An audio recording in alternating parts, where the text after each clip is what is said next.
Hello and welcome to the Skyrim channel, and today I answer the age-old question if overclocking your CPU, as a matter of fact, increases your gaming performance. So anyways, first off, before I get into anything, what is overclocking? So basically, overclocking is inputting in more voltage into your CPU in order to use that in order to increase the clock speed of your CPU. So for this system, I thought I'd go ahead and use my i5-2500K and compare when its clock speed was turbo boosted, which is basically the default clock speed when it's turbo boosted, like, with Intel's turbo boost technology, versus it being manually overclocked to 4.5 gigahertz. Anyways, the games I went ahead and performed this experiment on are PlanetSide 2 for it being a very CPU intensive game, Far Cry 3 for just being kind of a more easy game to run, but still let's see how the benefit of overclocking affects it, Elder Scrolls Skyrim 5 with graphical mods for being a very graphically intensive game, and then Crysis 3 just because it's a hard game to run in general. So for the system that we're going to use to perform this experiment on, I thought I'd go ahead and use an i5-2500K overclocked / non-overclocked, an Msi G43 Z77 Motherboard, a GTX 760 that is overclocked, 8GB of DDR3 Ram at 1600 MHz with a CAD latency of 9, a 700 watt 80 plus bronze power supply, and for the benchmarks we're going to use Fraps in order to record our benchmarks. Anyways, for PlanetSide 2, whenever our i5-2500K was not overclocked, we got an average FPS of 51 FPS.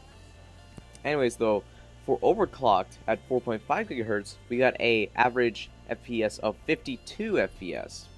So there's only a 1 FPS difference between not overclocked and overclocked, which is a bit surprising, especially with PlanetSide 2, but still, that one frame could be very important if you have a kind of more lower end system that is around the 30 to 35 FPS range, but really it is up to you to overclock your system.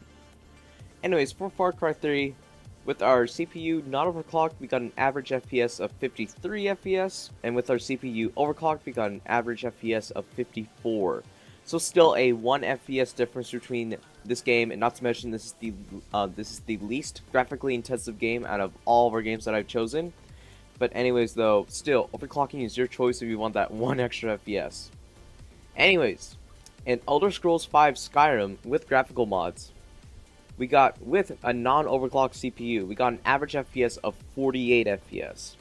And then with our CPU overclocked, we got an average FPS of 55.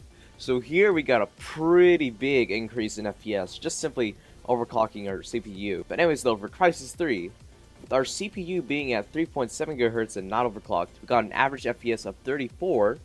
And then with our CPU at 4.5 GHz, we had an average FPS of 37 FPS.